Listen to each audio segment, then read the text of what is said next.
What's going on, Port fans? Welcome back to another video on my channel, and today we're going to be discussing the role of Brad Ebert in 2019 in my series called Players to Watch, where we look at players and see who's got the spotlight in 2019 and who is on the verge of shining in their careers or is under a bit of pressure to perform going into the new season. So Brad Ebert is the first off the ranks, and we're going to discuss his role and what it looks like he'll be doing for Port Adelaide in 2019. Lurking on the turn, absolutely magnificent. It doesn't get the accommodating bounce. Ebert got it. Just. After what has been a very interesting past few days for the Port Adelaide Footy Club, labelling Ollie Wines and Tom Jonas as co-captains for 2019 and Hamish Hartlett as vice-captain.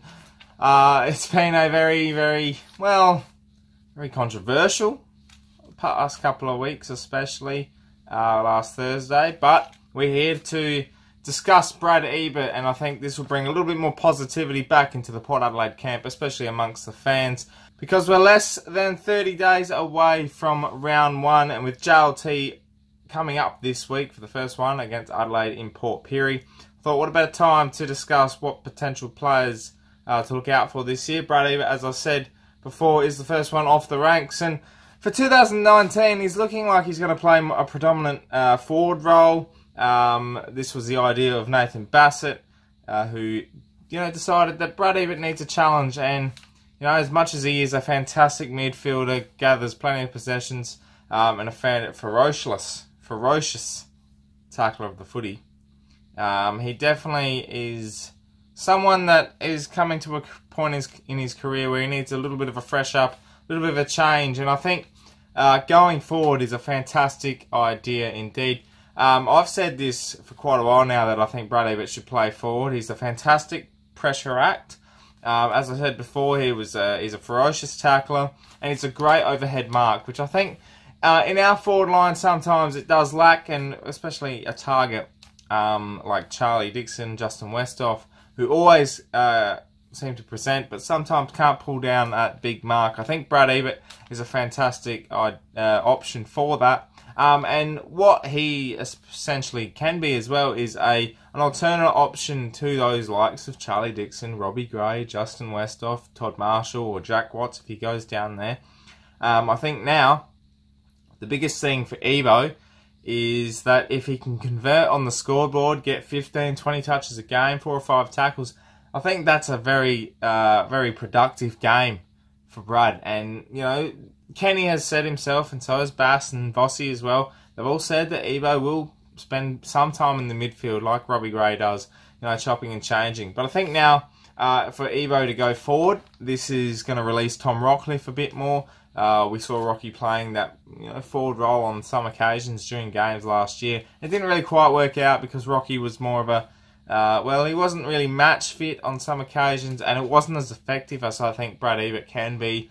And he's a great set shot for goal, and we need that conversion on the scoreboard. So if we're going to be scoring 80, 90 points per game, I think Ebo can add a couple of more goals to that, and really, create an alternative option for us going forward. And we can use our eyes a bit more, and he might be a different option, and one that might slip under the radar for some opposition. I guess just adjusting to try and play a number of different roles and being able to adapt to a few different positions and stuff. I think that's probably one of the areas that I've been able to do okay over recent years. But yeah, this year I've been spending a bit of time forward, getting to understand that, as well as playing in the midfield as well. The other thing as well that Ebo will effectively be used for down forward is a mentor for the youngsters that have come into the side. Predominantly someone like Connor Rosie and Zach Butters as well.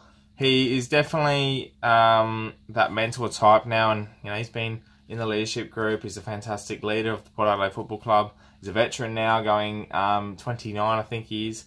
So someone like a Connor Rosie will really learn from Brad Ebert, being that more effective type, using his skills really well, and being able to create pressure down there. And I think last year our defensive efforts down forward did lack a little bit. we weren't no longer keeping the ball inside 50 as effectively as we were in 2017, and we weren't able to hit the scoreboard as well. Meanwhile, our defence on the other end of the scale was doing a fantastic job of holding off opposition from scoring. Our forward line couldn't do the job in keeping the ball inside 50, and I think that's where Brad Ebert, Connor Rozee and these types of players will be more effective, and I think that's why Brad Ebert going forward is a real good initiative by the coaching department, because then it also frees up players like Robbie Gray, Tom Rockcliffe, even Travis Boak can go into the midfield a little bit more, and it really creates a dynamic where these options are wide open for coaches to chop and change and really create a nice formula in the middle to create an effective balance as such when going forward, coming out of attack, and in the middle as well. The other thing too that it will really be effective on is his career longevity. I think Brad Ebert coming into 29, going to hit 30, being a midfielder does take its toll, and he's crushing the packs still. He bleeds for Port Adelaide, literally. He's always having his head strapped or something like that, and I think for someone like Brad, who with a famous name and a famous heritage behind him, I think now, different options for him to open up his career is a really good idea, and going forward will effectively do that, and he might extend his career span by another couple of years. And there's evidence as well that proves that this whole theory of Brad Ebert going forward is not going to work. There is endless amounts of occasions where he's gone forward, he's kicked 2, 3, 4 goals and really been effective. One most recently, obviously in the trial game I watched down at Alberton, he kicked 3 goals, was very effective, took some great marks, applied a lot of pressure, and he really created an alternative option for players moving the ball up. And when you've got that quick transition, someone like Brad Ebert who's got a little bit more pace than, say, Charlie Dixon, it might be more effective going down forward. And then you look at other games from other years as well. 2018, last year, Brad Ebert went forward against Melbourne, kicked a couple of goals. There was games against Essendon, I think he kicked a couple too. And also, you look back through the years, 2014, he was a very predominant goal kicker. He kicked 20 goals that year. 2013, against Carlton, most notably at the last game at Amy Stadium, he had 25 possessions, kicked 4 goals. And he's very effective down forward, and I think a lot of people will really like this option. And I can't say it enough. I really support this decision by the club, well, the coaching department. And I think Brad Ebert's very much one to watch this year. It's going to be a very, very interesting dynamic for him, a change in his career, a change in position. But I very much think he will pull it off, and if some people don't agree with that, that's fine. It's going to happen, and we should look forward to it and embrace it. With a couple of other things that have happened over the last couple of weeks too, but I'm not going to get into that. But yeah, I think Brad Ebert is very much one to watch this year, and I hope he can, really pull off this move. And he's got 30 goals in his back pocket if he wants it. He's just got to, work hard and pull it off.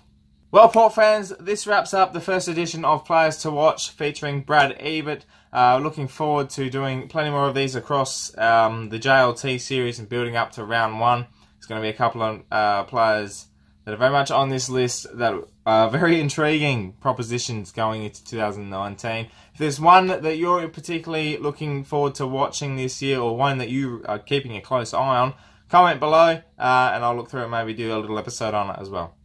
Thanks for watching, Port fans. Make sure you subscribe to the channel if you are new for plenty more Port Adelaide content coming your way in 2019. Big year for Port Adelaide. A lot of expectations within the fan base and outside.